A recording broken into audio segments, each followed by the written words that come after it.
at least relatively mildly sexually harassed, and basically put out on her blog that no, that's not acceptable. Don't do that. The response from Dawkins was this public blog where he ridiculed feminist concerns both in Muslim world and in first world. Part of the response to that was in the formation of Atheism Plus, a group of progressive atheists who said, enough of this nonsense. We're not Ayn Rand followers. We're not neocons. We're leaving. And they set up their own organization now. So you said there's a split in atheism? At least one. So what is the split? There's two new... Well, in terms of organization, and again, you have to look at it empirically, and some of my colleagues here have a stronger hold on that than I do, imagine. But there's numbers of atheist organizations, lots of web pages, lots of blogs. The question is, how much of them really are an organization? Are they a movement? Are they multiple movements? Or is it just a lot of talk? And that's an open question, which I hopefully will be able to answer this week. There's another. Yeah, this is sort of a tentative comment or question. I'm kind of troubled by the extent to which this thesis about authenticity is with this associated view about a shift in focus to subjectivity is used as an explanation for people engaged in basically, people moving away from traditional churches for one, and also engaged in exploration and criticism and looking at different traditions and so on. Because what it suggests is that, well, what's happening is, this shift to one's subjective preferences, tastes, needs, one's spiritual needs, one's own individual spiritual needs, and so on. But surely part of what's going on, it seems to me, for some people, is that they are looking for objective truth. They're looking for objective truth within religion too. They're looking for objective truth about the traditional subject matters of religion, and they're just not sure that they find it within certain organized churches. And so they're looking, and they're also exploring alternative traditions, and they're thinking, and sort of, negotiating their way through this. At least I think that that's part of what's going on, or we should think that that's part of what's going on. Whereas I'm just constantly, I think, what I'm reading within religious studies and what I'm hearing sometimes from people being told that it's all about this shift to authenticity. Fair enough, fair enough. As a sociologist, of course, I'm enormously remiss in only giving you half of the story here. Because of the whole institutional historical framework, which is also going on. In the written version of this paper, I at least mentioned some of this stuff in passing. Enormous structural changes in society, decline of the middle class, not being the least. Whole variety of structural institutional changes going on as well. What I think is interesting, the very fact that significant numbers of people will indeed be looking for objective truth, for certainty, is at least a symptom that we need to examine.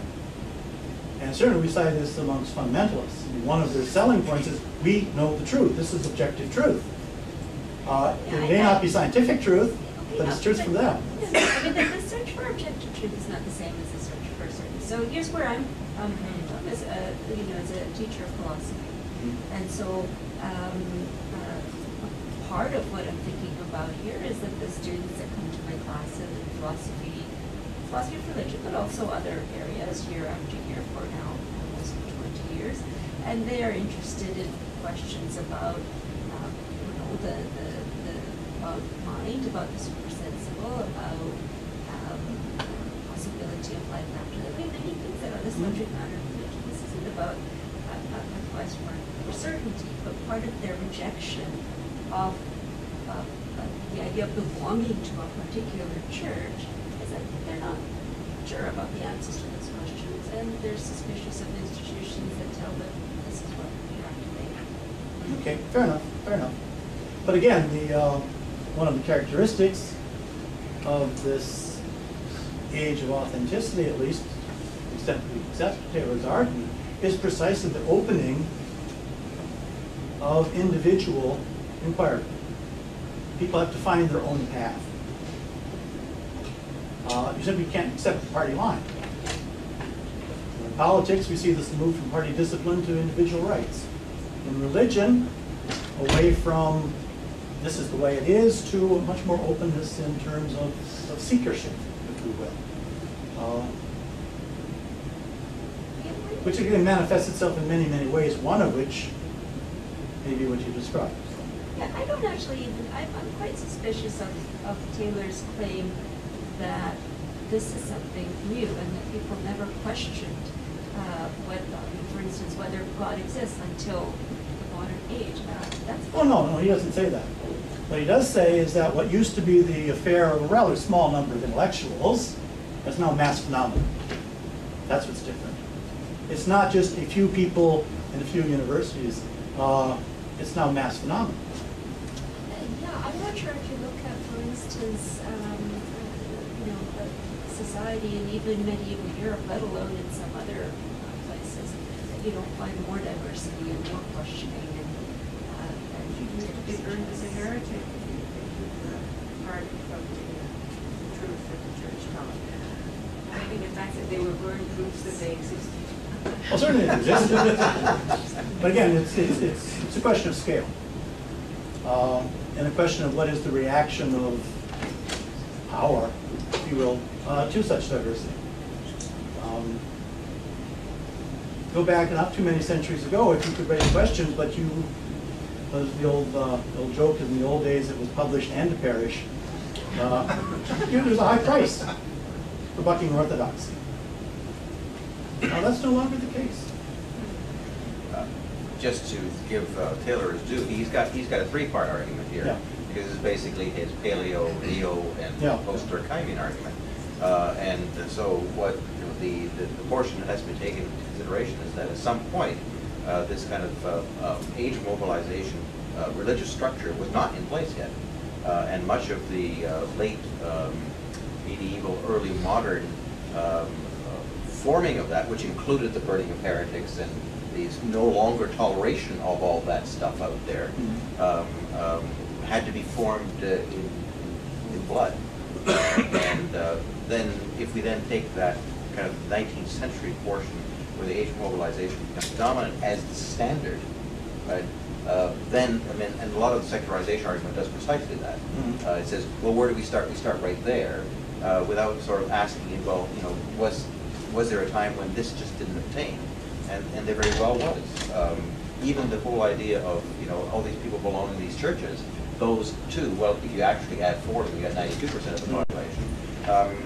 Those were, in the early 19th century, just spread out all over the place in tons and tons of variety. And then only in the latter 19th century did they form into these kinds of big institutions, including the Catholic Church, had really quite success incorporating all these people, which lasted about until the 1960s.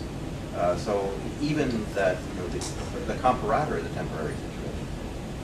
Yeah, and again, we have to look at it historically and look at the changes in dynamics through history. And if my argument here is really giving a slice of what's Taylor is, because one can only say so much in 40 minutes.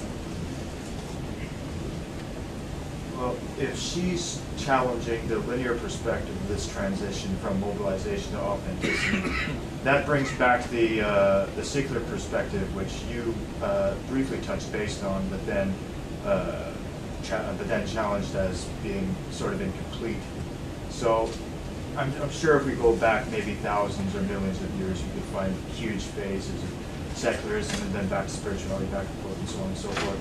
But I mean, where do we stand right now in terms of, you know, historically this whole transition? Have we found, like, maybe in the past there's a transition the opposite way? I'm sorry, I don't quite follow you on that last point. What I'm trying to say is, like, just where are we right now? It's called room 125.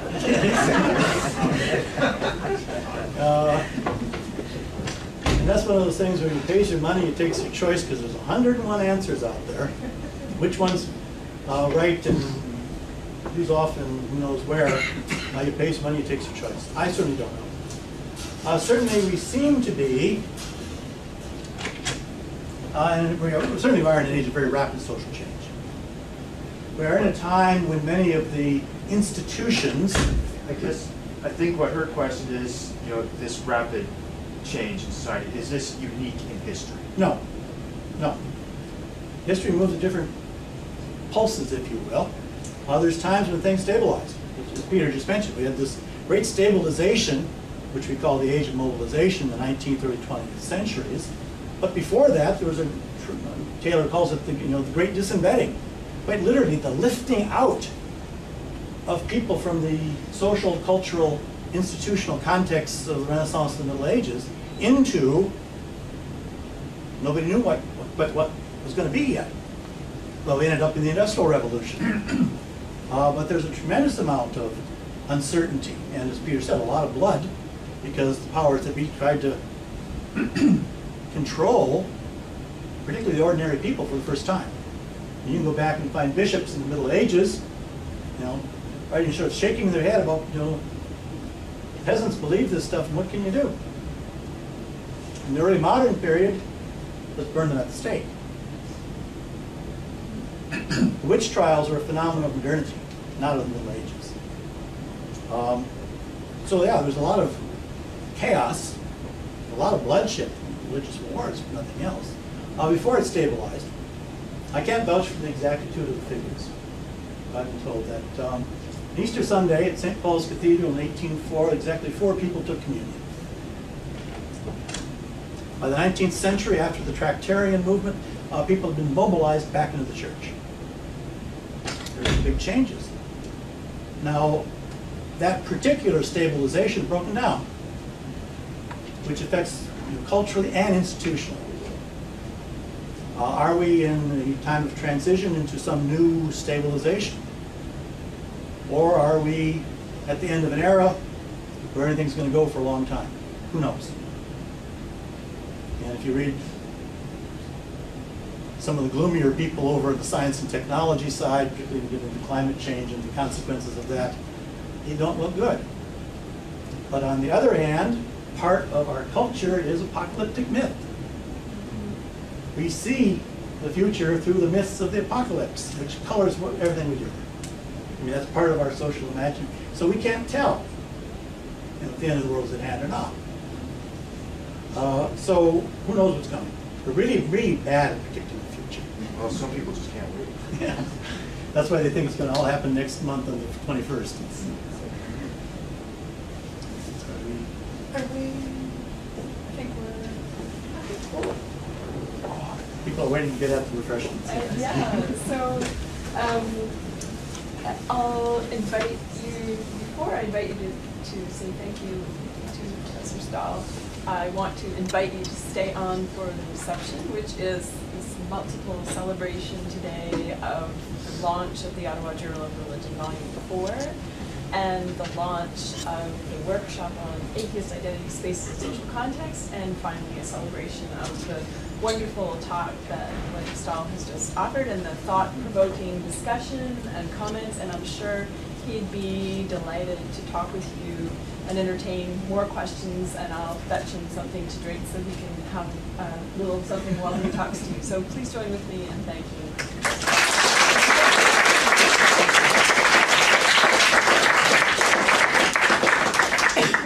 And soon the blanket will come off.